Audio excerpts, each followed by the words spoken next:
Merhaba, bienvenidos al canal. Vamos a iniciar el resumen de las noticias sobre Turquía y su región que hemos tratado en las últimas horas en Misma Anatolia. Bueno, en Irán, o entre Irán e Israel, en Oriente Medio, sigue en vigor, sigue manteniéndose esa frágil tregua anunciada por Donald Trump. Una tregua que siguió a ese ataque lanzado el fin de semana por Estados Unidos sobre las instalaciones nucleares de Irán y que a su vez fue seguido, como comentamos también en este podcast y en nuestra web, en mismatrak.com, fue seguido por un ataque con misiles contra una base de Estados Unidos en Qatar. Un ataque que, bueno, en cualquier caso, como comentábamos en este podcast, pues fue un ataque un poco curioso porque pareció más un acto de propaganda que un ataque como tal. El ataque fue anunciado previamente, es decir, Qatar y Estados Unidos recibieron un aviso previo de Irán de que les iba a lanzar un ataque, con lo cual la base que fue atacada no solo había sido evacuada, sino que además estaba preparada perfectamente para la defensa, y cuando llegaron esos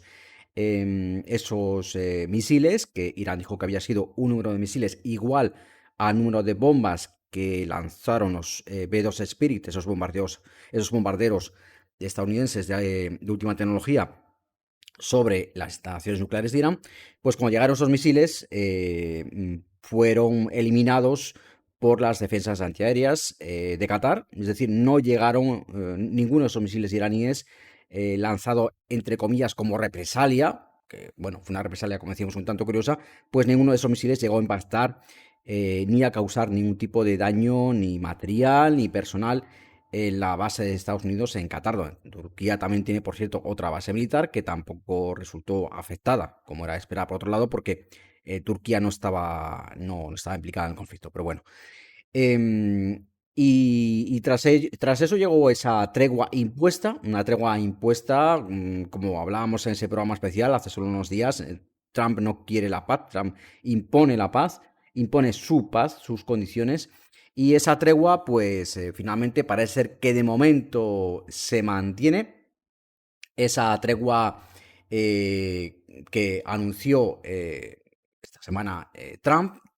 después de haber encendido todo Oriente Medio con ese ataque contra las instalaciones nucleares de Irán. Y una tregua que aún así, bueno, en las primeras horas parecía tambalearse porque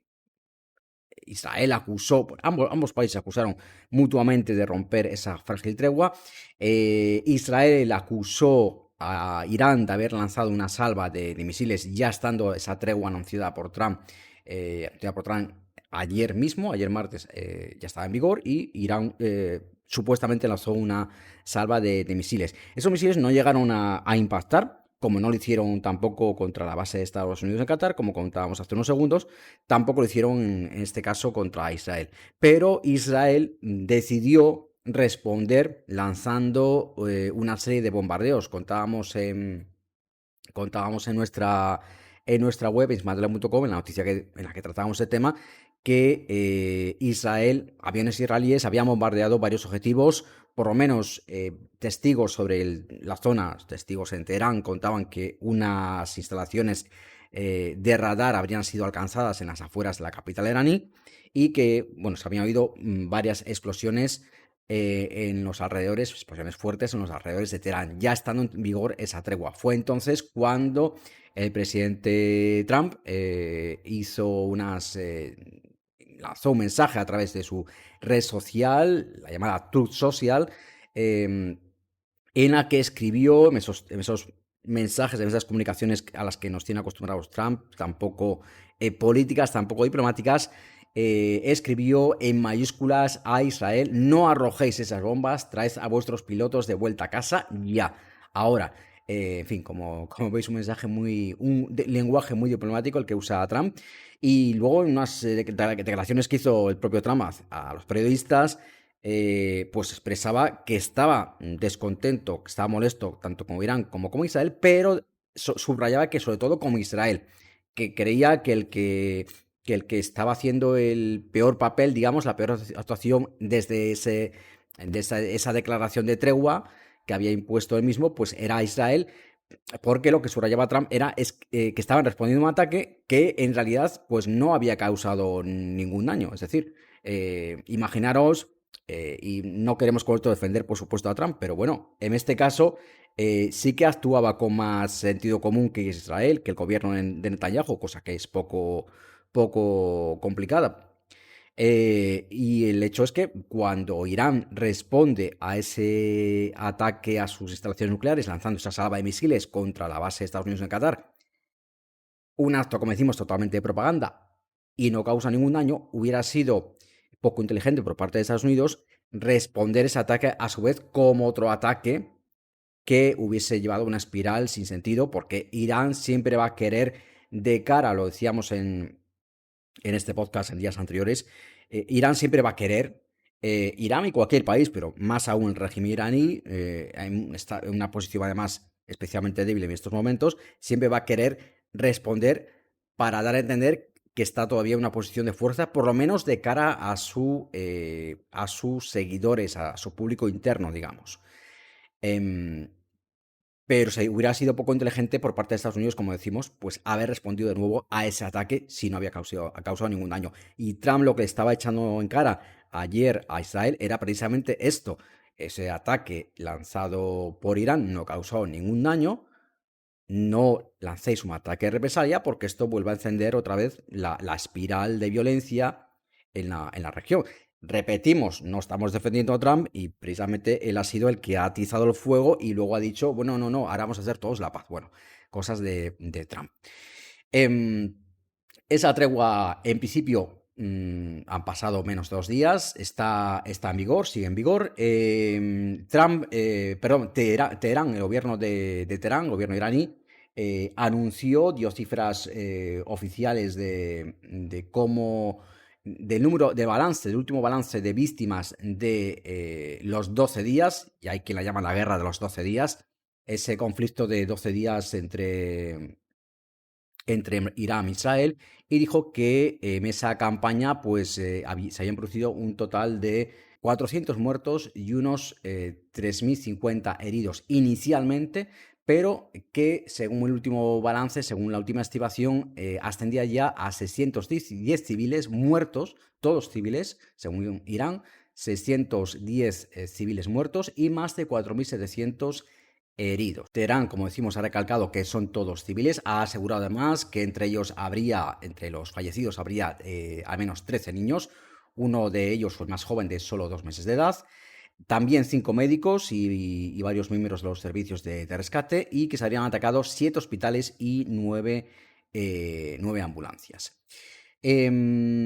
Se aleja por el momento ese peligro,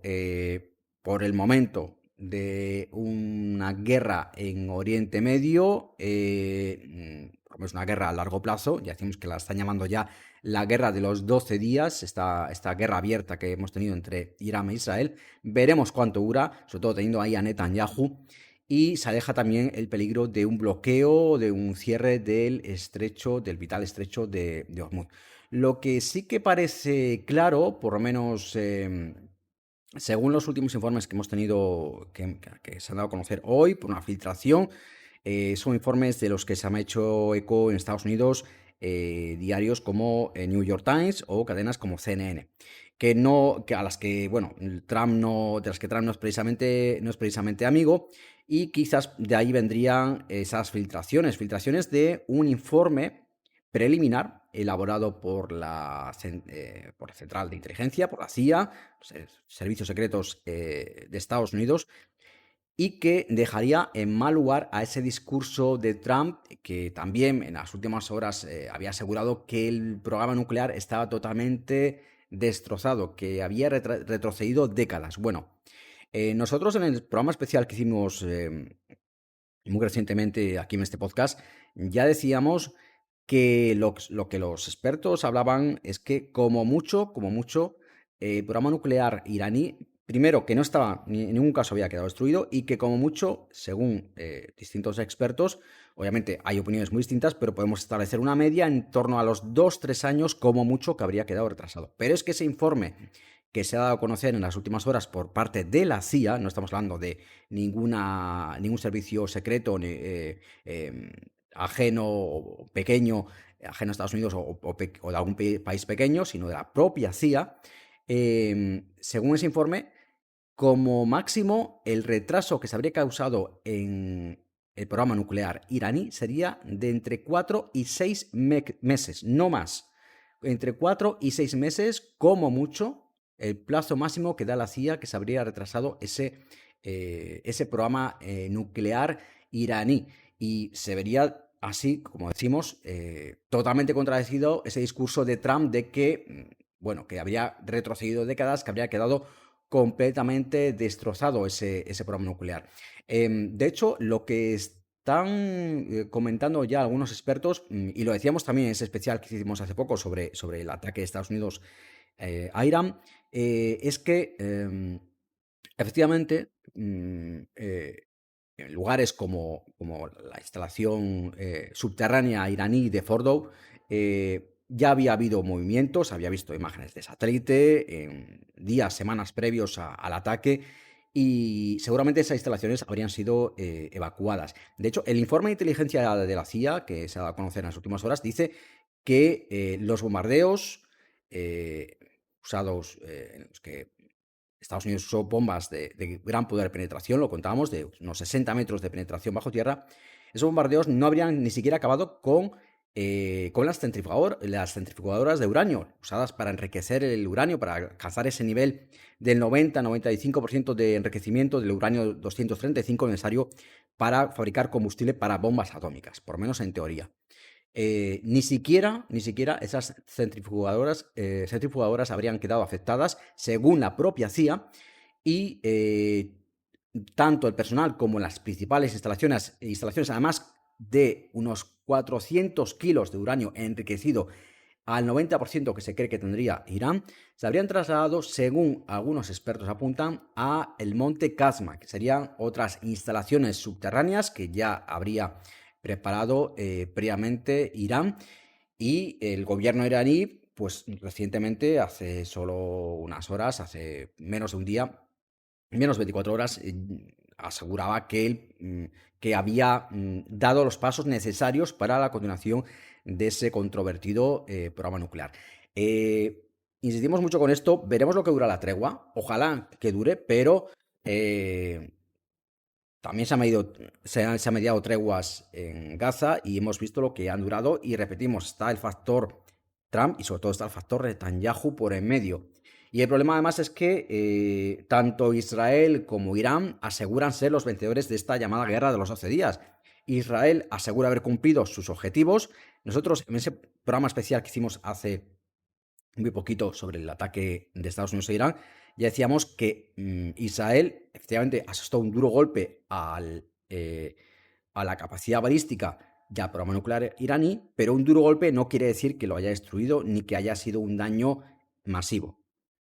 Y hablamos de un 10-20% de destrucción, por lo menos en su capacidad balística, en la capacidad balística de Irán. Pero ni mucho menos acabó con la capacidad balística, como se vio en los días sucesivos de bombardeos, de lanzamiento de misiles sobre Haifa, sobre Tel Aviv, y ni mucho menos acabó con el programa nuclear iraní, y la propia CIA lo estaría confirmando.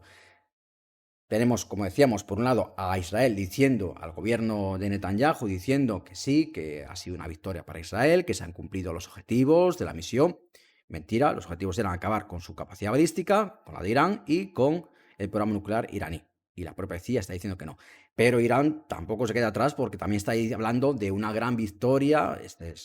discurso habitual que usan las autoridades iraníes de cara a su público interno, de nuevo. Está hablando de una gran victoria contra el enemigo israelí. Y bueno, obviamente no podemos hablar de una gran victoria cuando sus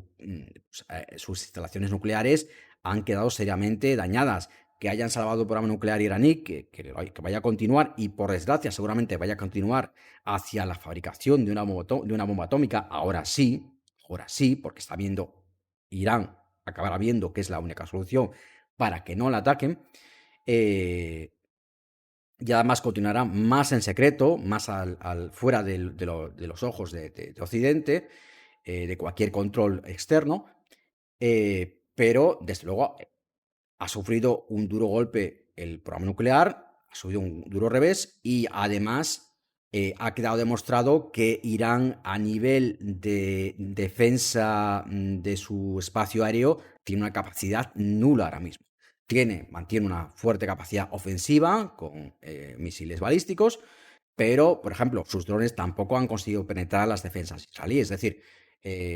ambos claman victoria y ambos están mintiendo, pero vamos, abierta y descaradamente. Y nos vamos ahora a Turquía. Nos vamos a Turquía, país que, como sabéis, solemos tratar en este podcast y en hispanatoria.com, en nuestra web.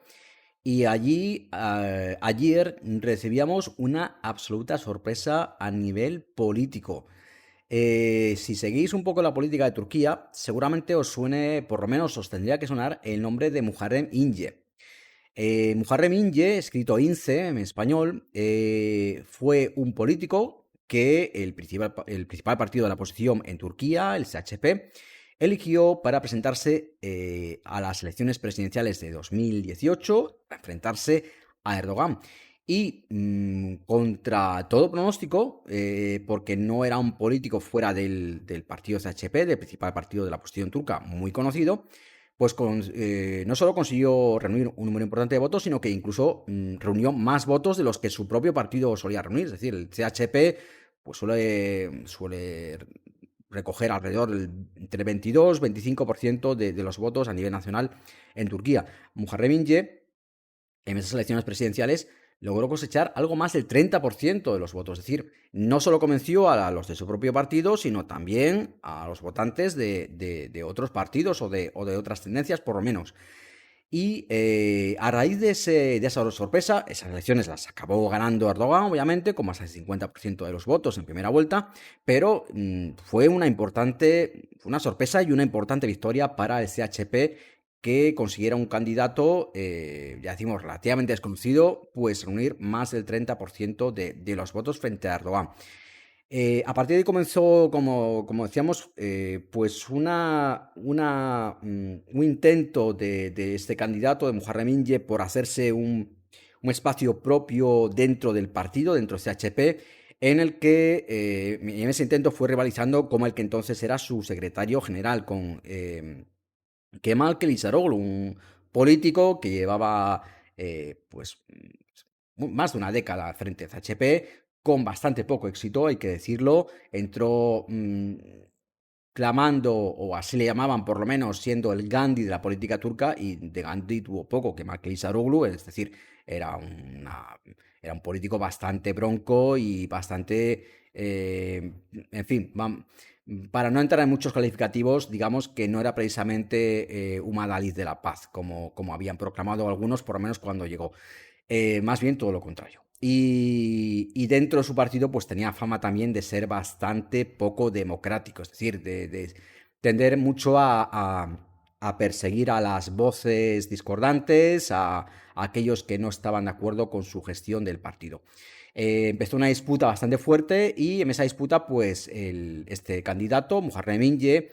llegó a intentar disputarle la Secretaría General a Kemal Kılıçdaroğlu, al entonces secretario general de CHP, y al final pues se impuso Kılıçdaroğlu y Muharrem Ince acabó yéndose del partido y yéndose del partido en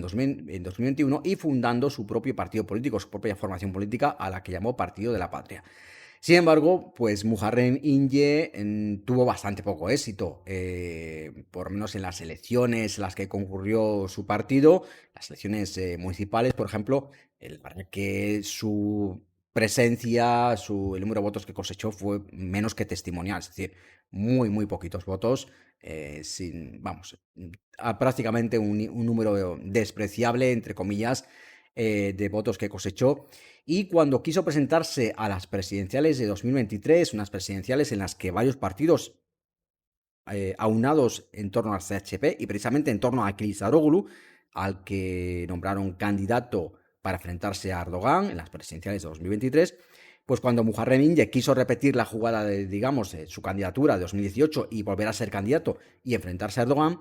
recibió unas presiones fortísimas por parte de los partidos del resto de partidos de la oposición, por lo menos de esa coalición, una coalición que llegó a reunir en torno a 6-8 partidos de la oposición, ya decimos en torno al CHP, para enfrentarse a Erdogan en las presidenciales de 2023. Finalmente, Muharrem İnce cedió a esas, no tuvo remedio que ceder a esas presiones muy fuertes, como decimos. Se hablaba incluso de amenazas físicas, de amenazas que había recibido de muerte para que no se presentase. No concurrió, tuvo que retirarse, tuvo que anunciar tristemente su retirada de las elecciones. Tristemente decimos porque que un candidato se tenga que retirar por amenazas siempre es algo triste y malo para la democracia. Y el caso es que no participó en las presidenciales de 2023 y en cualquier caso, la posición en torno a Kılıçdaroğlu, como muchos habíamos dicho anticipado, pues tampoco consiguió reunir el número de votos suficiente para destronar, digamos, a Erdogan de la presidencia. Y ayer teníamos una sorpresa porque, a finales de 2023, tras ese enésimo fracaso de Kılıçdaroğlu en las urnas, que nunca, es inexplicable cómo ese hombre pudo estar, sinceramente, una década al frente de CHP, porque nunca tuvo realmente, lo hay que decir, grandes éxitos en las urnas. Y finalmente, tras ese nuevo fracaso de Kılıçdaroğlu como candidato frente a Erdogan en las elecciones presidenciales de 2023, pues ese mismo año, a finales, en un congreso del partido, acabó siendo a su vez destronado Kılıçdaroğlu y Özgür Özel, el actual secretario general del CHP, pues pasó a liderar el principal partido de la oposición. Y ayer estaba hablando Özgür Özel, el ya actual nuevo secretario general de CHP, ante diputados de su partido, una reunión habitual que se celebra cada semana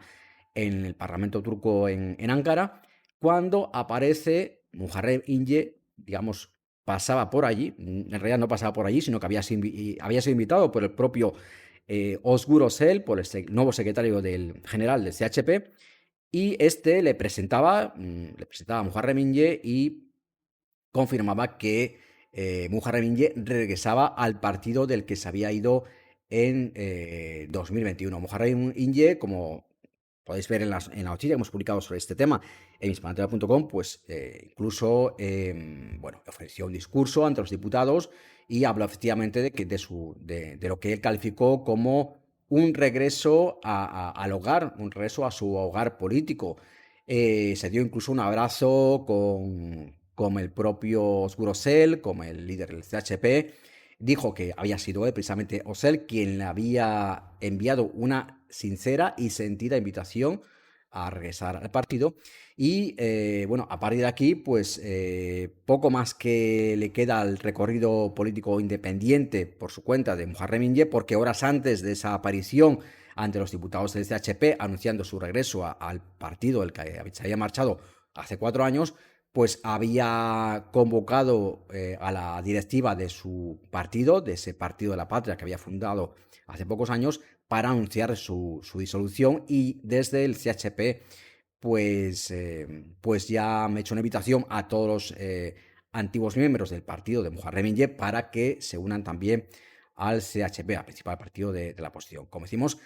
toda una sorpresa política, a nivel político, la que tuvimos ayer con este regreso al hogar, regreso a su hogar político, como han dicho, de Muharrem İnce. Y es una de estas sorpresas políticas que nos da de vez en cuando la política turca, que la verdad que es bastante divertida y bastante interesante en este sentido. Bueno, y tenemos que hacernos ahora eco de una noticia muy triste que tratábamos ayer en mispanateria.com. Una noticia que ocurrió recientemente, el pasado viernes 20 de junio, y que ha sido el triste fallecimiento, con solo 30 años de edad, de una conocida influencer turca, Nihal Candan, escrito en español Nihal Candan, víctima de la anorexia nerviosa, una anorexia nerviosa que supuestamente le habría provocado, o en la que habría influido seriamente, esa sobreexposición que habría tenido esta joven influencer turca a las redes sociales y a todo, a todo lo que es la presión social y presión en redes sociales respecto a su aspecto físico. Como decíamos, Nihal Yandan fallecía el pasado viernes 20 de junio. Fallecía en una unidad de cuidados intensivos de un hospital de Estambul, donde había quedado ingresada tras ser diagnosticada en la cárcel con anorexia nerviosa. Esta influencer estaba en la cárcel, estaba en prisión preventiva, a la espera de juicio porque había sido acusada de varios delitos de fraude y lavado de dinero. Pero las autoridades carcelarias decidieron escarcelarla y mandarla al hospital precisamente porque estando en prisión parece ser que era donde se le había diagnosticado una anorexia nerviosa y su estado de salud se había comenzado a deteriorar gravemente y rápidamente. Ingresada, como decíamos, en esa unidad de cuidados intensivos,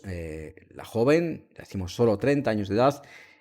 finalmente pues falleció el viernes. No pudieron hacerlo nada los médicos por salvarla. Se llegó a falleció de un paro cardíaco. Se le llegó a parar 2 veces el corazón y los médicos pues ya no pudieron resucitarla. Realmente las imágenes de esta influencer turca, como decimos, afectada por anorexia nerviosa, las imágenes del antes y después son terribles. Nosotros hemos puesto una imagen, digamos, como solemos hacer con las noticias que publicamos en mispanatolia.com, hemos puesto una imagen en la que se muestra un poco el antes y el después, pero la foto del después, es decir, de cómo estaba esta chica tras esa anorexia nerviosa, os aseguramos que es la foto menos mala que hemos encontrado. Hay fotos que realmente nosotros cuando estábamos redactando la noticia y publicándola, a la hora de escoger qué imagen publicar, hubo fotos que directamente las descartamos porque es que daba auténtico, eh, en fin, eran fotos muy impresionantes de cómo estaba el nivel extremo de delgadez al que esta enfermedad terrible, la anorexia nerviosa, había conducido a esta chica. Se cuenta, se ha informado en los medios de comunicación en Turquía que cuando Nihal Yandan fallece en ese hospital de un paro cardíaco tras ingresar por esa anorexia nerviosa, en el momento de su fallecimiento pesaba solo 23 kilos. 23 kilos. Lo volvemos a repetir para que sepáis que no es un error. 23 kilos pesaba esta joven. Es decir, no tenemos el dato de su altura. eh, por muy, aunque fuera una persona absolutamente, no sé, de metro y medio, 23 kilos es una absoluta barbaridad para cualquier ser humano. Es decir, estamos buscando, mirad, estamos buscando ahora mismo la altura y según datos en internet, metro 70, 170 centímetros de altura, estamos encontrando informaciones y todas están diciendo la misma información. Todas las fuentes, incluso algún medio de comunicación, 170 centímetros. Imaginaros lo que es para una persona que pesa 170 centímetros, perdón, que mide 170 centímetros, pesar solo, cuando llega el momento de su muerte, 23 kilos. Es que se ponen los pelos de punta, de verdad. Una enfermedad terrible, terrible que bueno, la anorexia nerviosa lo explicamos en la noticia que hemos publicado en espanatura.com. Es una enfermedad que es un trastorno de la conducta alimentaria, como la bulimia, y que se caracteriza en este caso por un miedo extremo a ganar peso, a engordar y por un rechazo a la comida, hasta el punto de que las personas que padecen este problema pues pueden dejar, o sea, pueden llegar a comer únicamente cantidades muy pequeñas de comida o incluso llegar al punto total de rechazar por completo la comida, de una completa inanición. Afecta esta enfermedad, la anorexia nerviosa, sobre todo a las mujeres y a las mujeres jóvenes. Dejan también, además de dejar de comer, pues comienzan a dormir también pocas horas, pero al mismo tiempo lleva una vida muy, muy activa. Eh, y es una enfermedad que una de las características más severas que tiene y que más destaca es que afecta tanto a la salud física como a la mental. De hecho, pues ambas se van un poco deteriorando la una a la otra. Es como un círculo vicioso y la salud mental se va deteriorando como esas ideas del miedo a engordar y de dejar de comer y de y dormir poco, se va afectando la salud física y esta a su vez va afectando aún más a la salud mental. Obviamente, dejando de comer, durmiendo pocas horas, teniendo un ritmo de vida al mismo tiempo que puede llegar a ser exhaustivo, que requiere mucha energía, pues la salud física y mental se va deteriorando hasta un punto de que, bueno, la falta de alimento y de sueño llega a provocar la muerte. Y a raíz precisamente del fallecimiento de esta chica, tenéis en mispanatoria.com, en la noticia que hemos publicado sobre este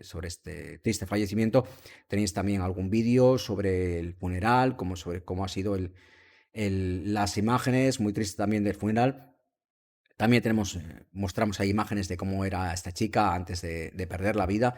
Y ya ha habido expertos en Turquía que han advertido que, bueno, no solo está habiendo un preocupante aumento de los trastornos alimentarios, sino que en buena parte todo esto está causado por la imagen corporal distorsionada que se está promoviendo a través de las redes sociales. Pues los expertos hablan, por ejemplo, que a través de redes sociales como Instagram o TikTok, pues se tiende muchas veces a promover ideales de belleza que no son nada realistas, que además son muchas veces imágenes que están retocadas con filtros, con Photoshop, y en fin, son ideales de belleza que realmente llegan a forzar, sobre todo, como decíamos, a las mujeres y sobre todo a las chicas más jóvenes, aquellas que son más vulnerables, a llegar a extremos realmente, como decíamos, de tener un pánico absoluto a engordar y a dejar de comer y a dejarse morir, que es lo que le ha ocurrido a esta famosa influencer turca. En fin, que descanse en paz. Y vamos a acabar hablando, porque si no alargamos mucho el episodio de hoy. Vamos a acabar hablando de una noticia que hemos publicado en las últimas horas relativa a una alerta que han emitido las autoridades meteorológicas de Estambul por la llegada de una ola de calor que califican de peligrosa. Una ola de calor que, según hemos informado en nuestra web, mismadora.com, ha comenzado ya desde el día de hoy, desde este 25 de junio, y se prolongará durante varios días, hasta el fin de semana por lo menos. Es una ola de calor que está causada por la llegada de una masa de aire caliente procedente del norte de África y que, según los expertos, pues va a dejar de temperaturas que, en el caso, por ejemplo, del sureste de Turquía, del sureste de Anatolia, van a superar fácilmente los 40 grados. En regiones como Antalya, en la costa sur, en la costa mediterránea de Turquía, o en la región sur del Egeo, rondarán los 39-40 grados. En Izmir, la tercera ciudad mayor, más grande, más poblada de Turquía, le espera unos 38 grados de máximas, Ankara unos 36 y en Estambul se espera que ronden los 35 grados. Pero ojo, porque todo esto, como recuerdan los expertos, son valores a la sombra, es decir, si nos ponemos al sol o si nos ponemos en un lugar donde haya calor, donde no circule el viento, o si estamos haciendo una actividad física en el exterior, obviamente esta sensación térmica se va a incrementar y los expertos están hablando que en el caso de Estambul, ese calor junto con la humedad en Estambul va a incrementar la sensación de bochorno y va a elevar la sensación térmica hasta los 39-40 grados, por lo que tendremos que tener cuidado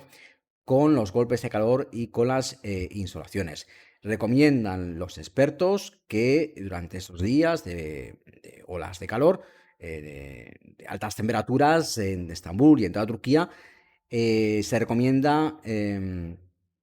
evitar la exposición al sol entre las 11 y las 4 de la tarde, es cuando los rayos del sol son más directos y cuando también el calor es mayor y hay mayor riesgo de insolación y de golpes de calor. Consejos, pues los habituales. Si realizáis una actividad deportiva en el exterior o una actividad física o trabajáis en el exterior, procurar hacerlo solo en horarios de mañana o a última hora de la tarde y, por supuesto, consumir mucha agua, consumir pues en torno a 2 litros de agua por lo menos al día para restaurar el equilibrio hídrico y salino del cuerpo, procurar permanecer en lugares frescos, a la sombra, y recomiendan a los expertos también evitar el alcohol y evitar los productos con mucha cafeína. Y por último, nos advierten los meteorólogos, esta ola de calor que nos ha llegado hoy a Estambul y va a permanecer en Estambul y en buena parte de Turquía durante los próximos días, no va a ser ni mucho menos la única este verano. Sí que están diciendo que con respecto al año pasado, este verano parece que no viene tan cálido. El año pasado se batieron récords de temperatura en Turquía y en muchos otros países. Fue el año más cálido, como siempre, desde que se tienen registros. Parece que este año, como decimos, lo dicen los meteorólogos, en realidad no nosotros, no viene tan fuerte, pero aún así ya están diciendo que sí, que van a venir varias olas de calor, sobre todo julio y agosto, y que ya de hecho para primera semana de julio, se prevé la llegada de otra ola de calor. Así que habrá que estar bien preparados. Y hasta aquí este resumen. Recordad, como siempre, que tenéis más información en hispanoatole.com y también en nuestros perfiles, en la red social X y en Blue Sky. Si te ha gustado este contenido, dale por favor un like y suscríbete para no perderte los próximos episodios.